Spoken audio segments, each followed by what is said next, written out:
Hello and welcome. I'm Asuma Katauka and you are watching News X World. Let's take a look at some of the top stories. Sanae Takaichi has won Japan's ruling Liberal Democratic Party leadership, positioning her to become the country's first women prime minister. The 64-year-old conservative defeated 44-year-old Shinjiro Koizumi in a runoff and now will face challenges including an aging population, geopolitical tensions and immigration issues while trying to revive the LDP after lost majorities in both houses.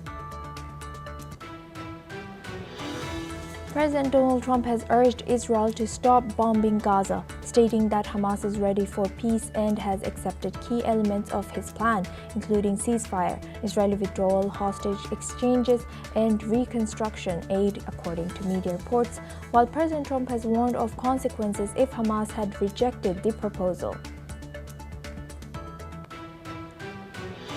British Prime Minister Keir Starmer has called Hamas's response a significant step forwards, urging all parties to implement the agreement immediately, while German Chancellor Merz and French President Emmanuel Macron have also praised the plans as the best chance for peace, stating that peace in Gaza is within reach. Russian forces have damaged production sites in Ukraine's Kharkiv and Poltava regions, while Ukrainian drones targeted a Russian oil refinery. The head of the IAEA has called for political will from both Ukraine and Russia to restore power to the Russian-held Zaporizhzhia nuclear power plant, Europe's largest, and has been without external power since September of 2023. The death toll from the Indonesian boarding school collapse has risen to 14 pupils, with nearly 60 students still trapped under the rubble as rescuers deploy cranes and sensors to continue the search. The tragedy occurred during afternoon prayers on Monday, affecting mainly teenage boys. Hamas is ready for immediate talks to end the war in Gaza and has agreed to release hostages under US-backed plan already accepted by Israel, though key issues like disarmament remain unresolved. Israeli Prime Minister Benjamin Netanyahu's office has confirmed preparations for the immediate implementation of the first stage of peace plan.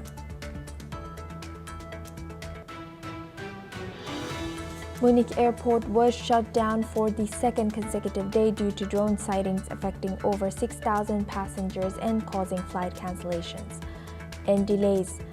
German Interior Minister Alexander Dobrindt is urging urgent national and EU-level action as authorities investigate possible security breaches amid broader European drone disruptions.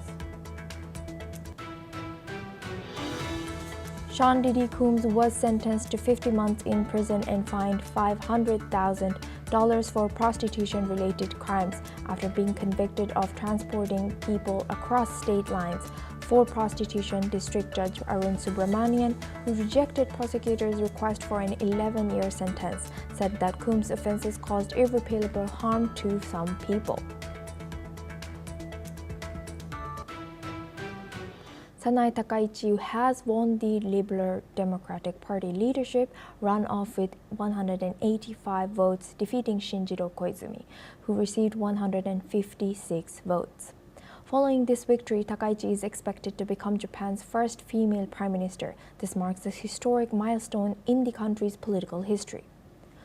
In 2024, Takaichi ran for the LDP leadership. She won the first round but lost the runoff to Shigeru Ishiba. Takaichi's victory after Japan's ruling Democratic Party closely watched a leadership vote to replace the outgoing Prime Minister Shigeru Ishiba.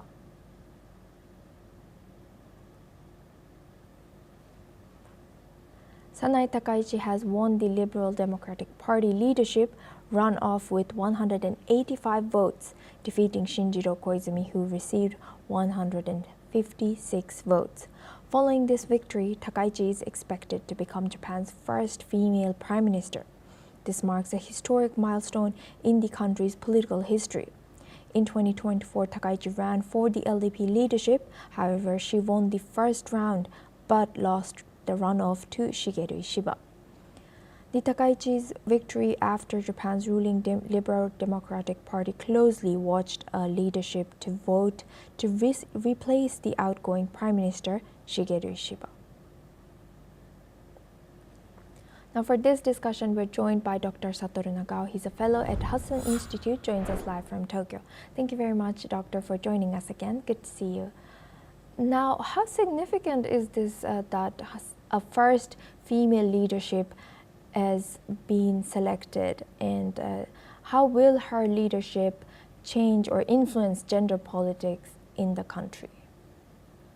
In case of the Liberal Democratic Party, this is very important because the Liberal Democratic Party is they are the party, ruling party for a long time, but their image is very conservative, especially the gender issue and age issue.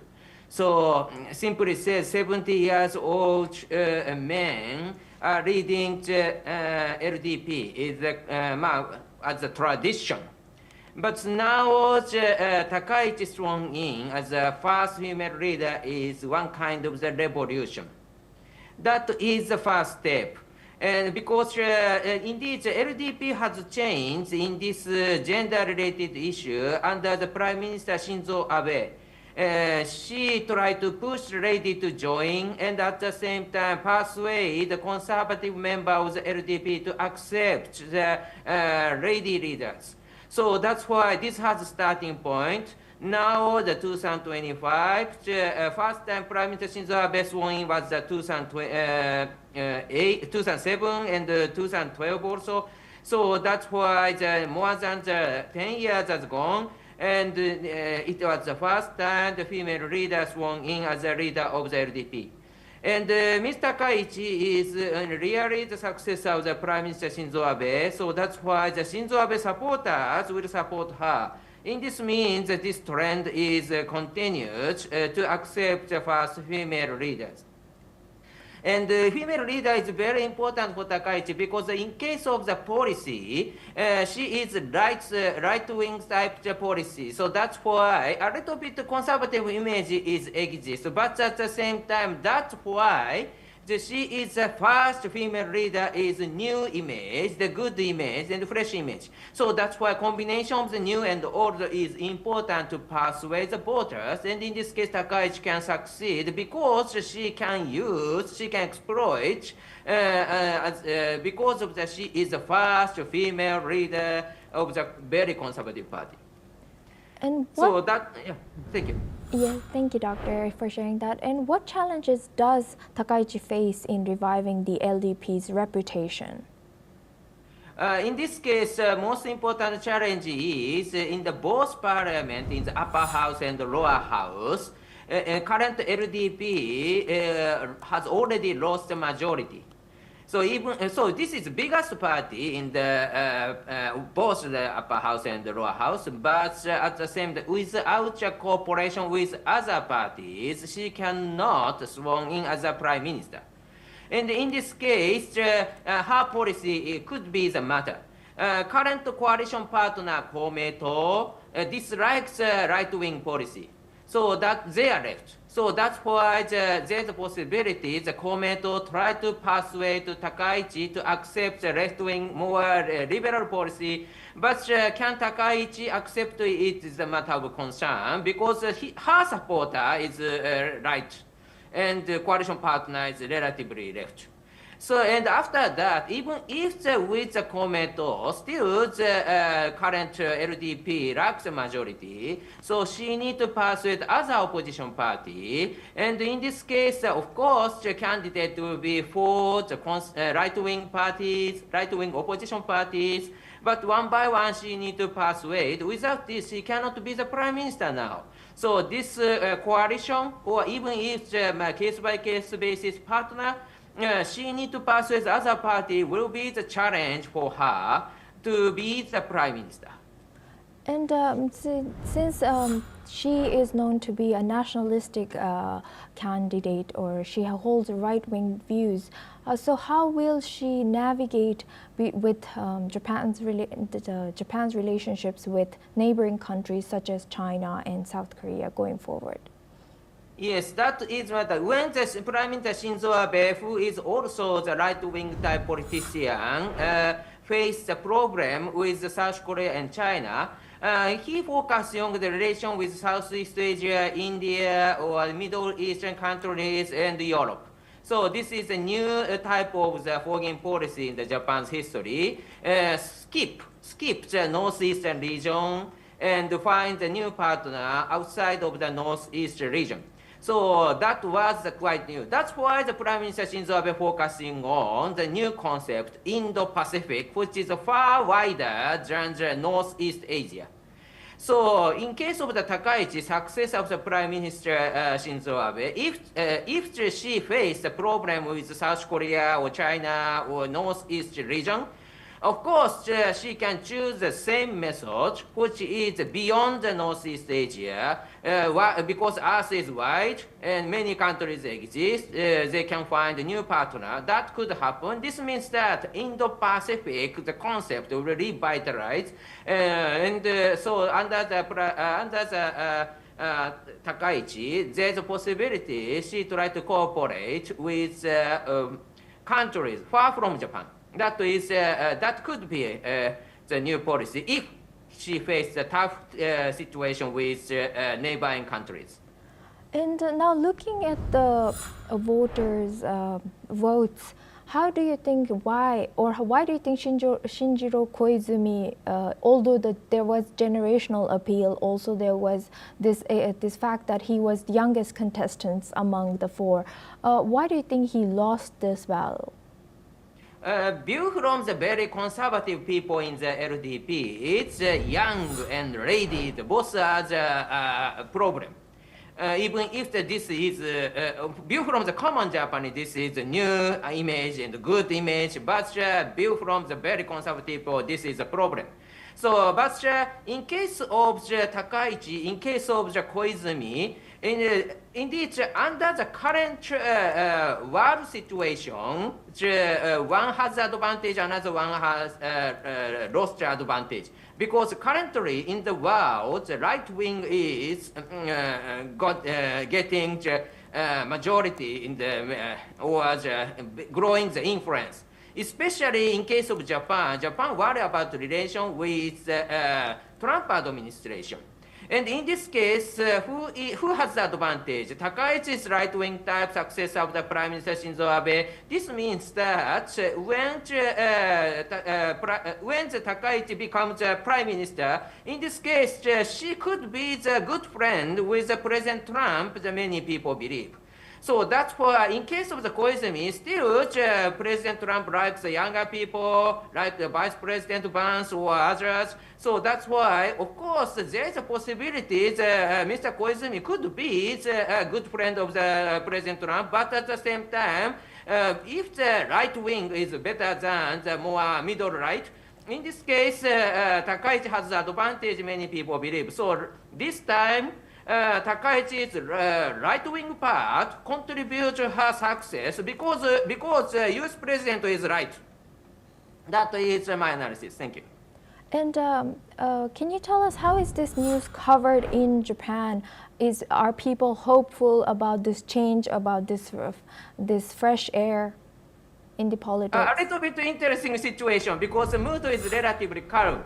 A certain number of the people wish Takaichi to be the leader of the LDP, indeed, but because currently right-wing people are growing the influence and persuading common Japanese, so that is a very strong point of the Mr. Takaichi.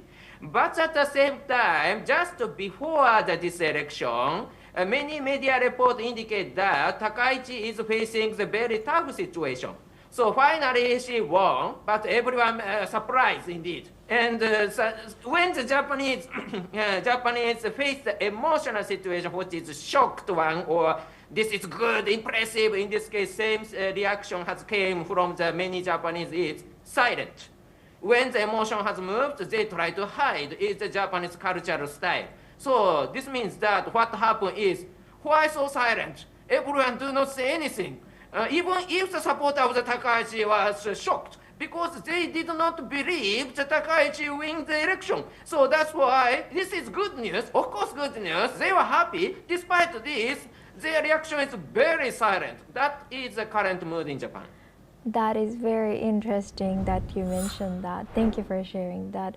And you earlier mentioned that she was or she is being supported by people of who support the supporters of late Prime Minister Shinzo Abe. So what do you think that what will she carry on from his policies that what do you think that she will pursue, and how do they relate to the legacy of late Prime Minister Shinzo Abe's?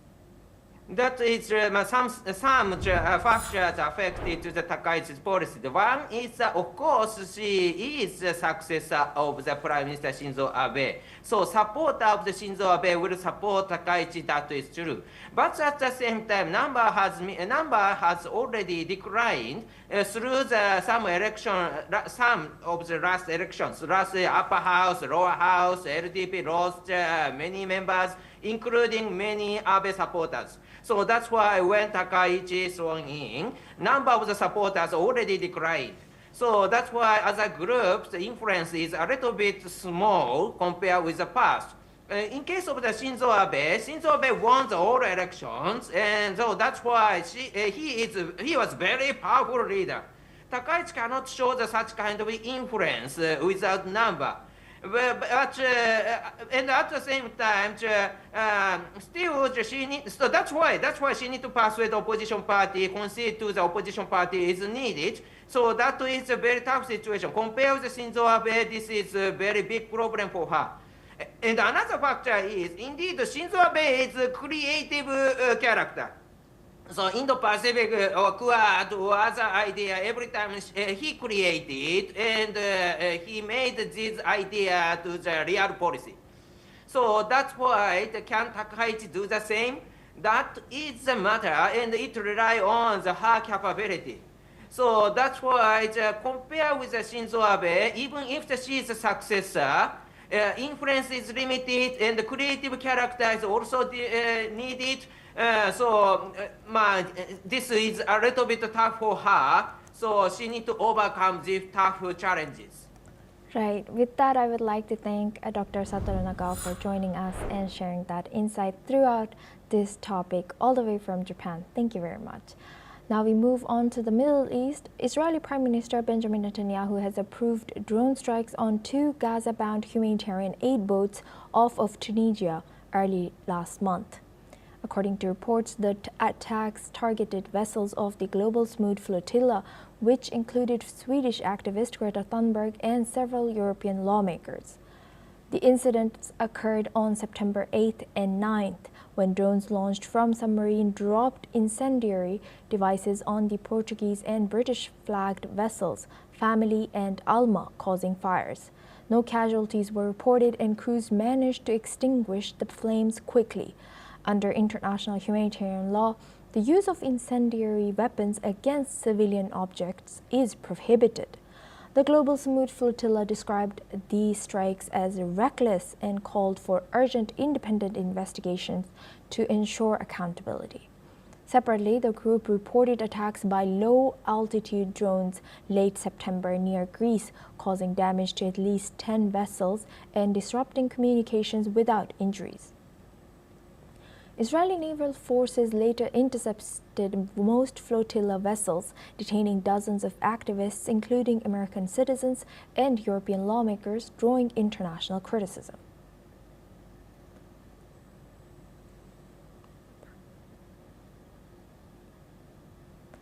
Israeli Prime Minister Benjamin Netanyahu approved drone strikes on 2 Gaza-bound humanitarian aid boats off of Tunisia early last month, according to reports. The attacks targeted vessels of the Global Smooth Flotilla, which included Swedish activist Greta Thunberg and several European lawmakers. The incidents occurred on September 8th and 9th, when drones launched from a submarine dropped incendiary devices on the Portuguese and British-flagged vessel's Family and Alma. No casualties were reported and crews managed to extinguish the flames quickly. Under international humanitarian law, the use of incendiary weapons against civilian objects is prohibited. The Global Smooth Flotilla described these strikes as reckless and called for urgent independent investigation to ensure accountability. Separately, the group reported attacks by low-altitude drones late September near Greece, causing damage to at least 10 vessels and disrupting communications without injuries. Israeli naval forces later intercepted most flotilla vessels, detaining dozens of activists, including American citizens and European lawmakers, drawing international criticism.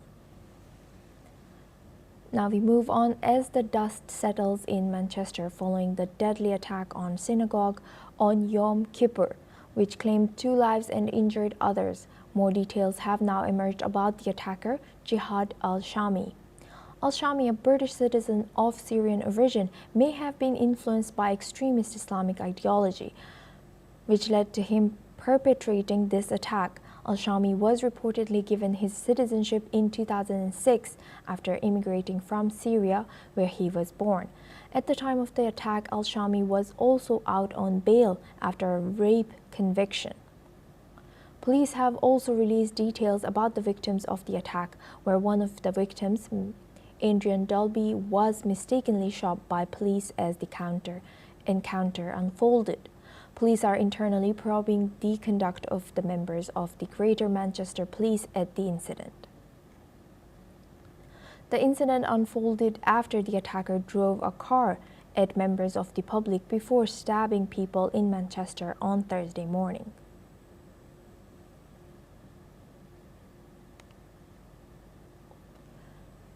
As the dust settles in Manchester following the deadly attack on a synagogue on Yom Kippur, which claimed 2 lives and injured others, more details have now emerged about the attacker, Jihad al-Shami. Al-Shami, a British of Syrian origin, may have been influenced by extremist Islamic ideology, which led him to perpetrating this attack. Police have also released details about the victims of the attack, where one of the victims, Adrian Dolby, was mistakenly shot by police as the encounter unfolded. Police are internally probing the conduct of members of the Greater Manchester Police at the site of the incident. The incident unfolded after the attacker drove a car at members of the public before stabbing people in Manchester on Thursday morning. Police have also released details about the victims of the attack, where one of the victims, Mr. Adrian Dolby, was mistakenly shot by police as the encounter unfolded. Police are internally probing the conduct of members of the Greater Manchester Police at the incident. The incident unfolded after the attacker drove a car at members of the public before stabbing people in Manchester on Thursday morning. Now we move on. Hip-hop mogul Diddy Combs has been sentenced to over 4 years in prison for prostitution-related charges involving 2 former girlfriends. The judge rebuked him for years of abuse, while Combs apologized in court and promised to never harm anyone again. He could be released in under 3 years with credit for time already served. Combs' lawyers plan to appeal and argue sentence that it ignores jury's verdict on coercion. Family pleaded for leniency, citing personal growth and philanthropy, while victims' testimonies highlighted the trauma they endured. Let's listen into what Brian Steele and Mark Agnifilio, attorneys for Diddy Combs, have said. It's a very bad day. There is a human being now in custody for 50 months. Diddy was just sharing. Based upon conduct that a jury heard, the jury resolved, and the jury rejected. It is really a sad day for everybody. I don't feel that way. I feel justice was served. He should be released Justice now. was Mr. served. Combs should be home. So yeah, we are planning to appeal. Man, I want to hear them, bro. We are planning to appeal. We think we have strong bases to appeal. Yeah. The strongest basis is that the jury reached a verdict on coercion. It found there was not coercion, and I think the judge said coercion today as a basis for a sentence at least a dozen times. We think that that is unconstitutional. We think that a jury verdict should mean more than our jury's verdict seems to mean, and so we are planning to appeal. Now we move on. At least 14 students have died after a school building collapsed in East Java, Indonesia. Rescue teams continue to search the rubble, with nearly 50 students still missing. The two-story built prayer hall, part of the century-old al-Shami Islamic boarding school, had 2 illegal floors added, which may have caused the collapse. Rescuers have used hand tools and heavy excavators to recover bodies, working under hot sun conditions. Survivors, mostly boys aged 12 to 19, reported serious injuries, including head trauma and broken bones. Authorities expect recovery operations to complete by Saturday, while relatives mourn and seek answers.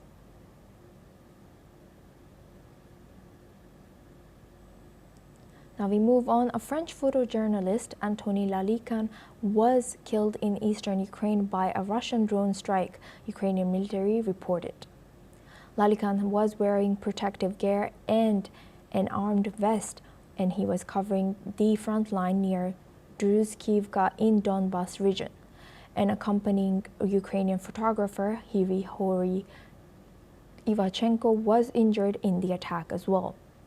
The Ukrainian Union of Journalists confirmed his death, and French President Emmanuel Macron has offered condolences to his family and the journalists working in dangerous conditions.